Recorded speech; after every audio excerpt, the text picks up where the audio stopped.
रणदीप पनियार जी के बेटे भूपेंद्र पनियार जी भी यहाँ पर पहुँचे हैं। अभी आपको लाइव से भूपेंद्र जी भी यहाँ पहुँचे हैं और इनका जो हुक्मनामा से जो अभी स्वागत किया जा रहा है। अभी लाइव से आपको दिखाना चाहूँगा कि ऊपर चलेंगे एक बार नीचे रणदीप पनियार जी ऊपर एक बार ऊपर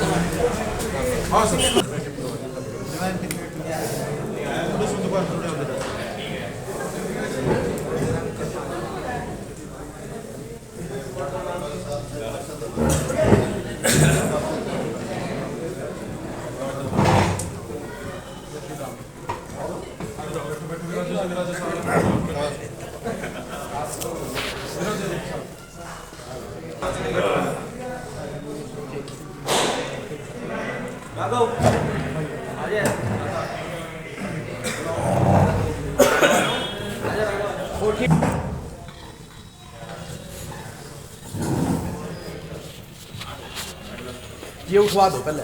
ये सब दिन तो नीचे अच्छी है, दिन बहुत अच्छी है ना। ये वैसे ही है, ये नीचे ही है।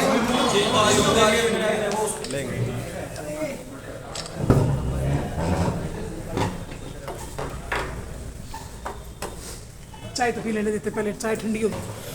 यहाँ पर पहुंचे और खास बात है कि युवा जिम के लिए कैसे ज़्यादा से ज़्यादा आए, स्वस्थ रहें, अपना शरीर ठीक रखें, क्योंकि स्वस्थ रहेंगे तभी भारत जो है स्वस्थ रहेगा, अच्छा रहेगा, आगे बढ़ेगा। जी भाई साहब नमस्कार जी। क्या कहेंगे जिम का उद्घाटन और आप पहुंचे हैं? मैं सभी दर्शकों को सर्वप्रथम तो नववर्ष की शुभकामनाएं देता हूँ और जैसा आपने सर्वप्रथम तो सभी साथियों को नववर्ष की शुभकामनाएं देता हूँ। वही हमारे भाई सूर्यन को और हमारे रमेश अंकल के बेटे सौरभ हो रहे हैं, इन सबको मैं बधाई देता हूँ कि बड़ी अच्छी पहल शुरुआत इन्होंने नववर्ष पे जो की है, फिटनेस ताकि लोगों की ठीक रहे।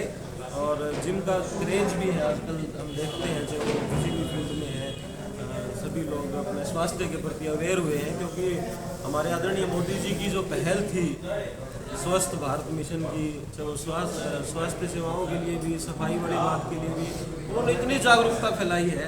जब से भारतीय जनता पार्टी की सरकार बनी है, मैंने देखा है कि लोगों का क्रेज़ बहुत ज़्यादा बढ़ गया है इसमें। बहुत अच्छा लगा आज भाई ने इतना मान सम्मान दिया यहाँ पे उनको बुला के। और मैं तो सब साथियों को कहता हूँ कि जिम की और जहाँ स्पोर्ट्स एक्टिविटीज़ की बात आए तो उसका प्रचार प्रसार भी बेहतर ढंग से करना चाहिए, ताकि लोगों को एक सोच और उनका विचार बने कि उन्हें भी स्वस्थ रहना है, फिट रहना है, हेल्दी रहना है। और स्कोप भी इतने अच्छे हैं, स्कोप भी बहुत अच्छे से, वो बॉडी बिल्डिंग की बात करें चाहे स्पोर्ट्स एक्टिविटीज़ की बात करें, इतनी अच्छी पॉलिसीज है सरकार की, जिसके तहत आप अपने जहाँ शरीर का निर्माण कर सकते हो वहीं अपने करियर का भी निर्माण कर सकते हो।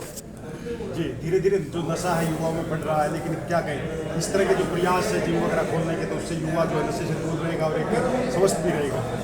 लेकिन नशे से बचाव के लिए ना कई चीज़ें ज़रूरी हैं। मैं पहले भी मेरे वक्तव्य में कहता रहता हूँ कि नशा सिर्फ अगर आप ये सोचें कि हमारा प्रशासन रोक देगा तो वो सक्सेस नहीं हो पाएंगे। नशे की रोकथाम के लिए तो जहाँ शिक्षा की ज़रूरत है, वहीं जिम की ज़रूरत है, वहीं हमारे परिवारजनों का, भाई बंधुओं का ध्यान बड़ा जरूरी है। कई बार पेरेंट्स हैं सुविधाएं सारी दे देते हैं और उनको समय नहीं देते, उनको पता नहीं होता कि उनका बच्चा शाम के वक्त कहाँ है। वो अच्छा फ्लैट लेके दे दिया, अच्छी गाड़ी दे दी, वो सोचते हैं कि सभी सुविधाएं हमने हमारे बच्चों को दे दी हैं तो निसंदेह वो कुछ अच्छा कर रहे होंगे। परंतु कई बार ऐसा होता है कि बच्चा विमुख हो जाता है और उस दिशा में हमारा बच्चा ना बढ़े, इसके लिए हमारा सबसे जो मुख्य प्रयास रहना चाहिए ना, वो बच्चों के साथ कम्युनिकेशन गैप नहीं आना चाहिए। शाम को आप उनको संभालो, कहाँ है उनके दोस्त, किस नेचर के उनके दोस्त हैं, किस सोसाइटी में वो बैठा है। अगर बच्चे को ये रहेगा भैया तेरे पास फ़ोन आ सकता है किसी भी समय, तो वो इस बात के प्रति बिल्कुल अवेयर रहेगा। मेरे हिसाब से 100% तो नहीं कहता, 50% फ़र्क जरूर पड़ जाएगा।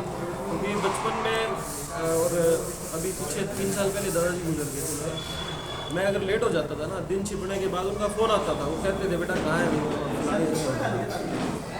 वो यही कहते थे बेटा काम करने के लिए दिन बहुत है, अब शाम होगी घर आ जा। अगर मैं उनको कोई वैलिड रीज़न ना दूं कि मैं इस वजह से हूँ, भाई मेरे भाई की आज जिम का प्रोग्राम है या फिर कोई कल्चरल इवेंट है उनको मैं संतुष्ट तो कर देता तो वो मेरे को समय और दे देते थे, वरना वो यही कहते थे कि आप घर आओ और अब अपना अच्छे वो पुस्तकें पढ़ो, अपने परिवारजनों के साथ, अपने दादा दादी माता पिता उनकी बातें सुनो, उनका इतिहास के बारे में हमें पता होना चाहिए, किन के साथ उनके संबंध रहे हैं उनका पता होना चाहिए।